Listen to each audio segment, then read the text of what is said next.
BSc part second में physical chemistry के unit second में ऊष्मागतिकी विभव गिब्स-हेल्महोल्ट्ज समीकरण कंप्लीट हो चुकी है। उसके बाद में नेक्स्ट टॉपिक है रासायनिक अभिक्रियाओं की स्वतः परिवर्तिता व साम्य। गिब्स फलन में परिवर्तन के रूप में हम इसको प्रदर्शित कर रहे हैं। इसे दो तरीके से लिखा जाता है, गिब्स फलन में परिवर्तन के रूप में तथा हेल्महोल्ट्ज फलन में परिवर्तन के रूप में। तो पहला हम स्टार्ट कर रहे हैं गिब्स फलन में परिवर्तन के रूप में, जिसमें सूत्र है कि डेल्टा जी का मान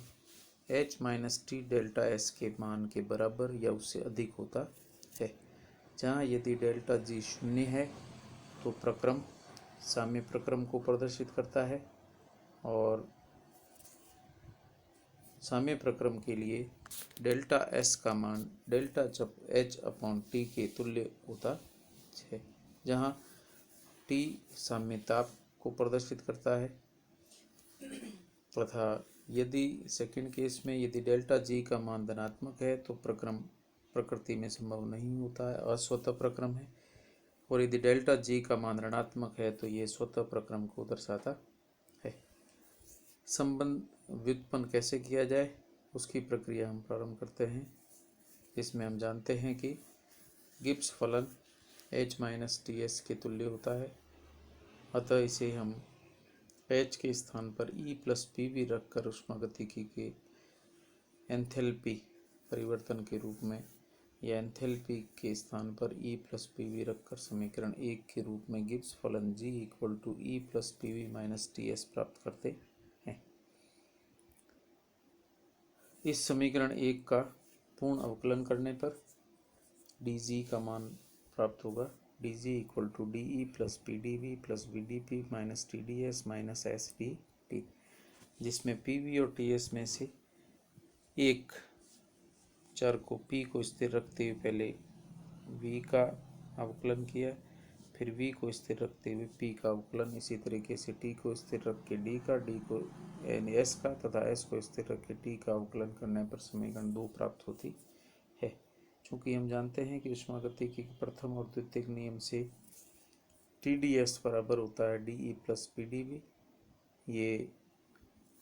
उत्क्रमणीय प्रक्रम के लिए प्रयुक्त किया जाता है, जिसका मान हम समीकरण नंबर 2 में रख दें तो प्राप्त होगा E प्लस पी वी के स्थान पर टी डी एस रखें तो धनात्मक टी डी एस का मान और ऋणात्मक टी डी एस का मान कट जाता है, जिससे गिब्स फलन परिवर्तन dg का मान प्राप्त होगा VdP minus S D T के तुल्य, जिसे समीकरण नंबर कहते हैं 3। चूँकि उत्क्रमणीय प्रक्रम के लिए TdS dE प्लस PdV के बराबर होता है उत्क्रमणीय प्रक्रम के लिए, जबकि अनुत्क्रमणीय प्रक्रम के लिए यही संबंध TdS dE प्लस PdV से अधिक होता है, क्योंकि उत्क्रमणीय प्रक्रम में एंट्रोपी परिवर्तन का मान कम रहता है, जबकि अनुत्क्रमणीय प्रक्रम में एंट्रोपी बढ़ती है, इसलिए TdS का मान dE प्लस PdV से अधिक होता है। अतः दो प्रक्रमों हेतु सम्मिलित रूप से इसको प्रदर्शित किया जाए तो TdS greater and equal to dE plus PdV लिखा जा सकता है। उत्क्रमणीय व अनुत्क्रमणीय प्रक्रमों के लिए उपयुक्त संबंध को समीकरण 2 में रखकर हल किया जाए तो हम प्राप्त करते हैं dG का मान VdP minus S D T से कम या तुल्य होता है, ये प्राप्त होता है समीकरण नंबर 4। स्थिर ताप व स्थिर दाब की परिस्थितियों में गिब्स फलन को हम निम्न रूप में प्रदर्शित करते हैं कि यदि दिए गए साम्य का ताप स्थिर हो, अर्थात साम्य प्रक्रम जिसमें अवस्था परिवर्तन होता है ताप स्थिर रहता है, तथा बाह्य वायुमंडलीय दाब स्थिर हो, अर्थात खुले पात्र के अंदर कोई अभिक्रिया संपन्न हो रही है, तो dP का मान 0 और dt का मान 0 होने पर dg समीकरण 4 में इक्वल टू और लेस देन 0 हो जाएगा, और इसे हम संबंध नंबर 5 कहते हैं। इस समीकरण 5 में रासायनिक अभिक्रिया के लिए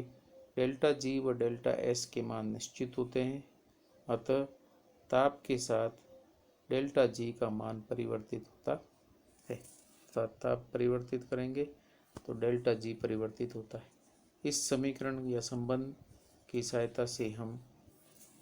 प्रक्रम में स्वतः प्रवर्तिता का निर्धारण कर सकते हैं, जो कि हम सारणी के रूप में यहाँ प्रदर्शित कर रहे हैं।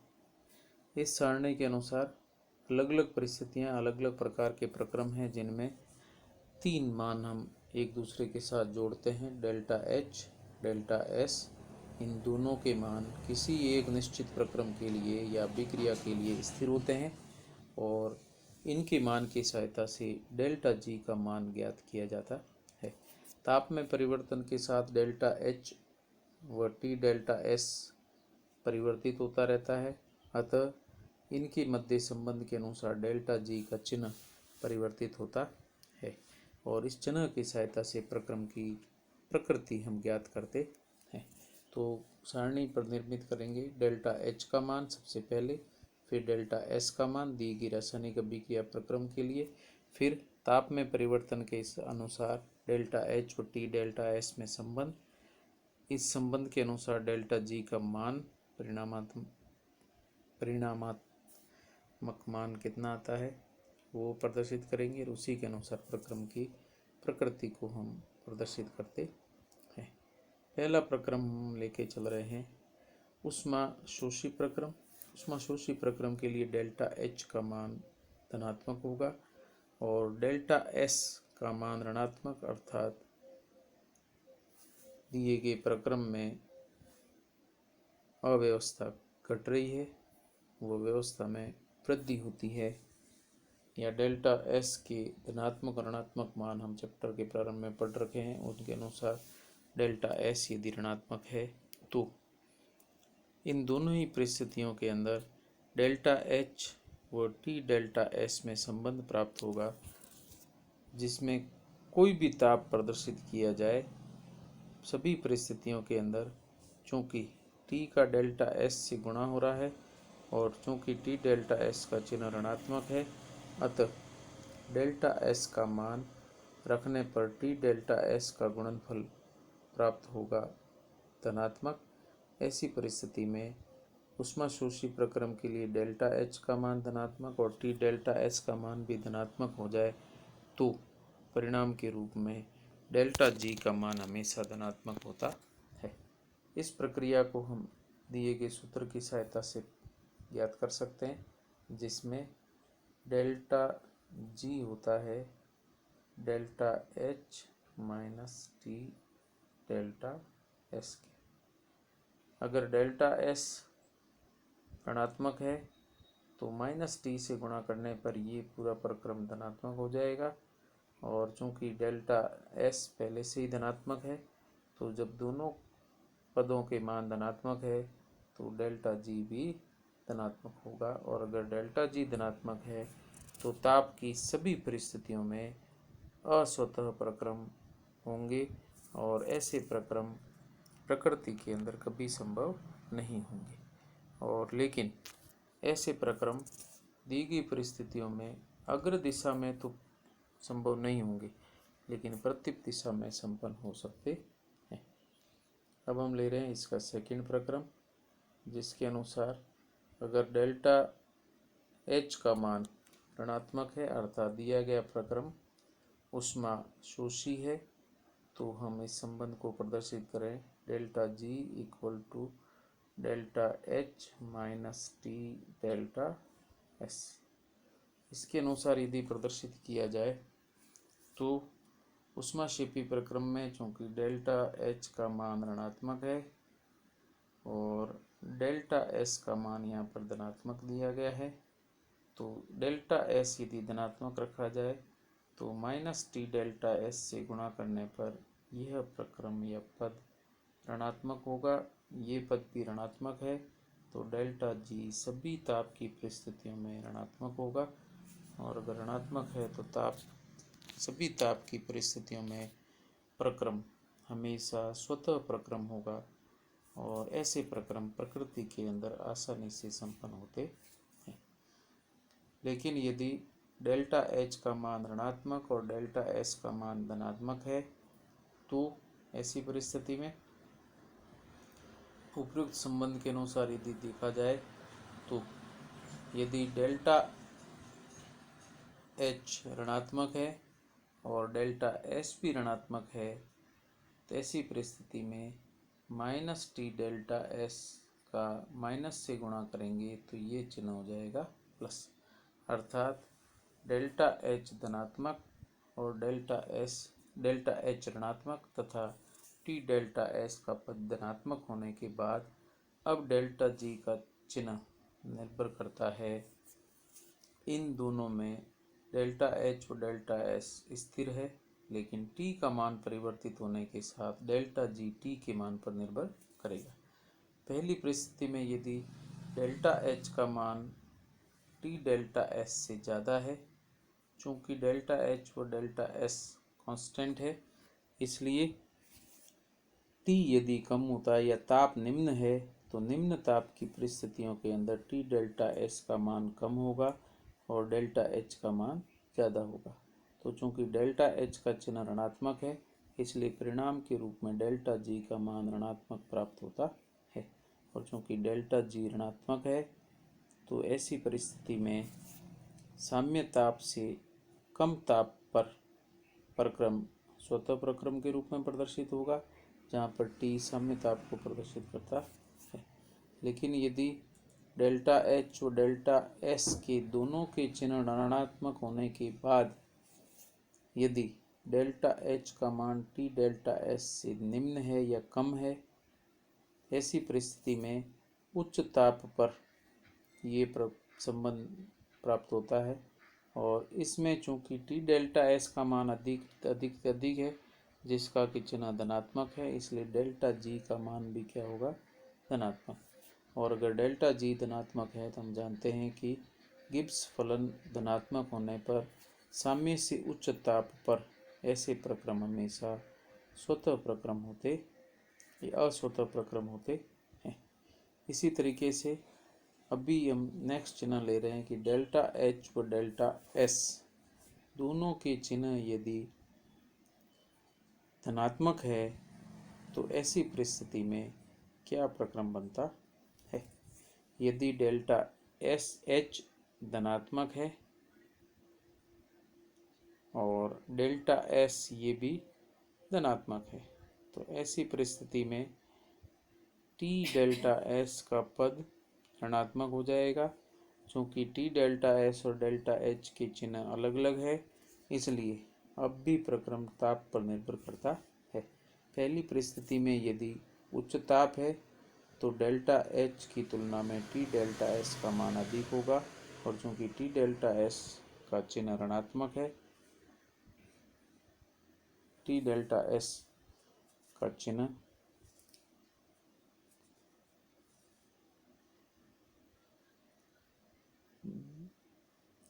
धनात्मक है, तो चूंकि डेल्टा एच व डेल्टा एस दोनों ही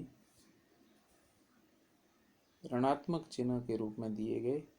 हैं, तो ऐसी परिस्थिति में ऊपर वाला प्रक्रम नंबर 4 कंप्लीट हो गया है। नंबर 5 के अंदर यदि डेल्टा एच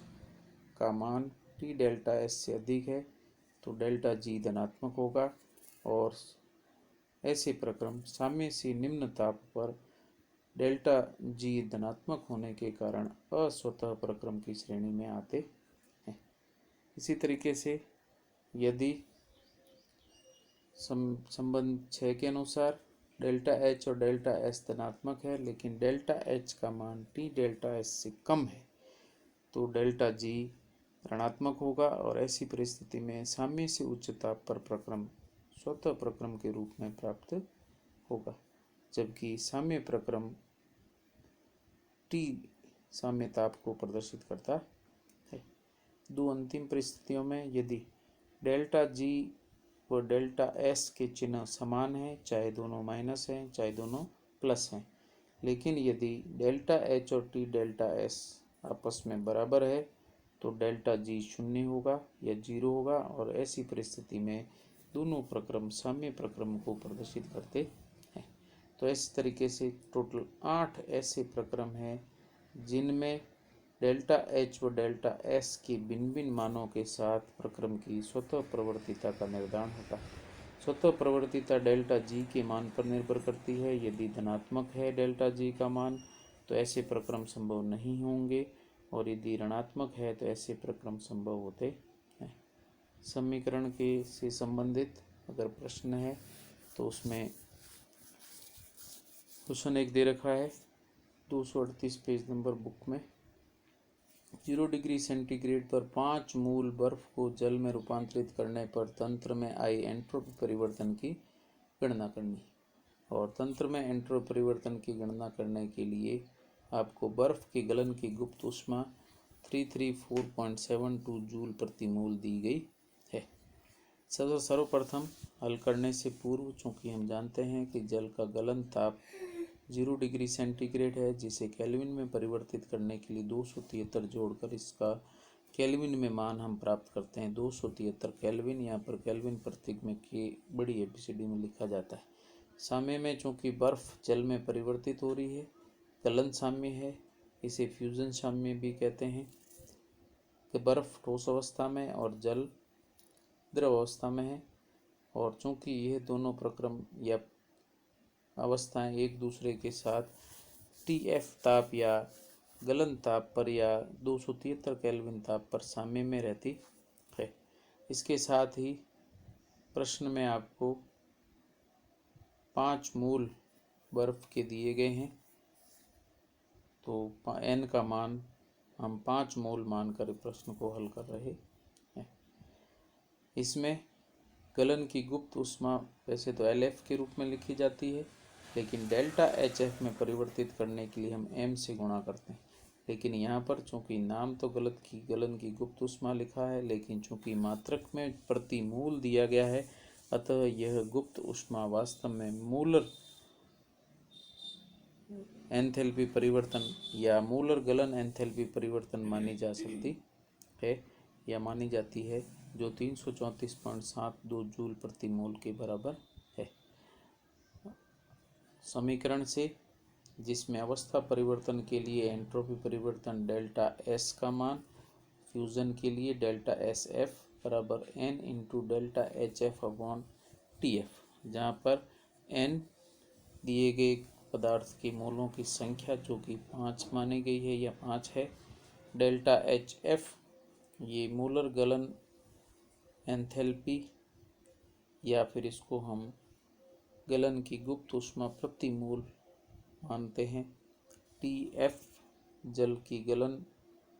ताप को दर्शाता है जो कि निश्चित केल्विन में 273 मान रखने पर 6.13 जूल प्रति केल्विन प्राप्त होता है, और यह मान जूल प्रति केल्विन में प्रदर्शित किया जाएगा।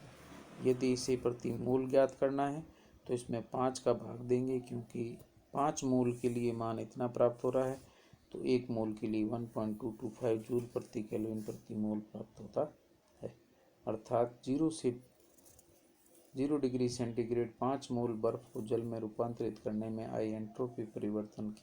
का मान 6.13 जूल प्रति केल्विन रहता है। नेक्स्ट प्रश्न है,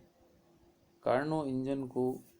1900 किलो जूल ऊष्मा दी जाती है। इस इंजन द्वारा 0 डिग्री सेंटीग्रेड से 100 डिग्री सेंटीग्रेड के बीच किए गए कुल कार्य की गणना करिए। कार्नो चक्र में दी गई ऊष्मा, ये दी गई ऊष्मा है Q2 जो कि 1900 किलो जूल है। इसमें हमें किया गया कार्य ज्ञात करना है। WT T1 प्रारंभिक ताप है, T2 अंतिम ताप है। दोनों को केल्विन में बदलने के बाद 273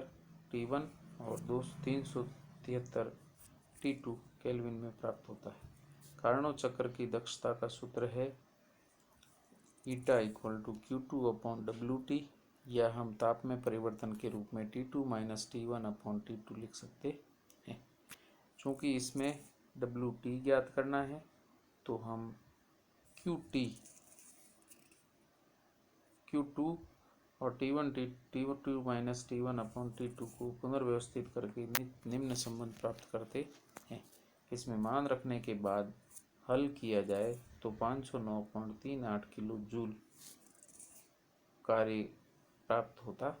है। अर्थात यदि किसी कारणों इंजन को 1900 किलो जूल ऊष्मा दी जाए और उसका ताप 0 डिग्री सेंटीग्रेड से 100 डिग्री सेंटीग्रेड के बीच परिवर्तित होता है तो कार्नोट चक्र द्वारा किया गया कार्य 509.38 किलो जूल होगा। इसी तरीके से क्वेश्चन नंबर 22, अमोनिया निर्माण की निम्न रासायनिक अभिक्रिया के लिए 298 केल्विन व 308 केल्विन पर गिब्स ऊर्जा परिवर्तन क्रमशः 16.65 किलो जूल तथा 14.1 किलो जूल है। 308 केल्विन पर अभिक्रिया ऊष्मा ज्ञात कीजिए। बहुत महत्वपूर्ण प्रश्न है और ये गिब्स हेल्महोल्ट्ज समीकरण के साथ में पूछा जाता है। इस संबंध के अंदर इसको हम बॉर्न-हाइपर साइकिल कहते हैं और इस साइकिल के अंदर नाइट्रोजन का 1 मोल 3 मोल हाइड्रोजन से अभिक्रिया कर 2 मोल अमोनिया बनाते हैं। सभी की अवस्था गैस अवस्था है। अभिक्रिया ऊष्मा का मान इसमें नहीं दिया गया है, ज्ञात करना है। तो डेल्टा एच ज्ञात करने के लिए प्रारंभिक ताप T1 298 केल्विन में दे रखा है और T2 308 केल्विन पहले से दे रखा है। चूँकि इसमें गिब्स ऊर्जा परिवर्तित हो रही है जिसका प्रारंभिक और अंतिम मान डेल्टा G1 और डेल्टा G2 उपयुक्त दिए गए प्रश्न में दे रखा है। सर्वप्रथम गिब्स हेल्महोल्ट्ज समीकरण आप पूर्ण कर लिख लें और चूंकि प्रश्न में आपको 308 पर अभिक्रिया ऊष्मा ज्ञात करने के लिए कहा है तो समीकरण प्राप्त होगा डेल्टा G 308, डेल्टा G आप 308 पर ज्ञात करना है, डेल्टा H 308 केल्विन पर आपको दिया गया है और T 308 जो केल्विन में आपको T2 का मान दे रखा है वो लिखना है और डेल्टा G में परिवर्तन जो कि delta G2 minus delta G1 के तुल्य होगा और ताप में परिवर्तन T2 माइनस T1 के तुल्य होगा। तो सर्वप्रथम हम डेल्टा G का ताप के साथ परिवर्तन ज्ञात करते हैं जो कि del delta G upon del T के रूप में स्थिर दाब पर प्रदर्शित किया गया है।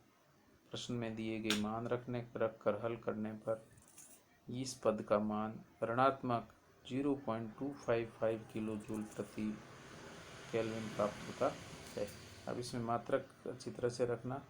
किलो के लिए के स्मॉल लेटर में, जूल के लिए जे कैपिटल लेटर में तथा केल्विन के लिए के कैपिटल लेटर में लिखा जाता है। इसमें चूँकि डेल्टा जी 308 केल्विन पर आपको दे रखा है 14.1 किलो जूल, ताप 308 केल्विन T2 के रूप में पहले से ही दे रखा है तो इसका मान भी समीकरण में रख दिया जाए तो डेल्टा H 308 या अभिक्रिया ऊष्मा 308 केल्विन पर ज्ञात की जा सकती है। मान रख कर हल करने पर डेल्टा G का मान 14.1, डेल्टा H 308 ज्ञात करना है, T का मान 308 केल्विन इंटू डेल्टा G में ताप के साथ परिवर्तन का घटक ऋणात्मक जो कि ज्ञात किया गया है वो रखकर हल करने पर 308 केल्विन पर अभिक्रिया एंथैल्पी डेल्टा H का मान 92.64 किलो जूल प्राप्त होता है। अब यदि इसी प्रश्न में 303 केल्विन पर अभिक्रिया ऊष्मा ज्ञात करनी है तो गिब्स हेल्महोल्ट्ज समीकरण में जहां हमने delta G 308, H delta H 308 और T 308 लिखा था उसके स्थान पर अब 303 केल्विन पर तीनों के मान प्रयुक्त करते हैं जबकि ताप के साथ डेल्टा G में होने वाला परिवर्तन का घटक पूर्व दिए गए मान के बराबर होगा। इसी प्रक्रम को अगर मान रखकर हल किया जाए तो यह परिणाम प्राप्त होता है 15.375 किलो जूल। पहले 92 था, अब ये 15.375 है और यही संबंध यहाँ पर प्रदर्शित होता है। ये प्रश्न आपको गिब्स हेल्महोल्ट्ज समीकरण व्युत्पन्न के साथ पूछा जाता है। अब हम नेक्स्ट टॉपिक ले रहे हैं जीव ए का P, T व ए के साथ संबंध, इसे हम अगली कक्षा में देखेंगे।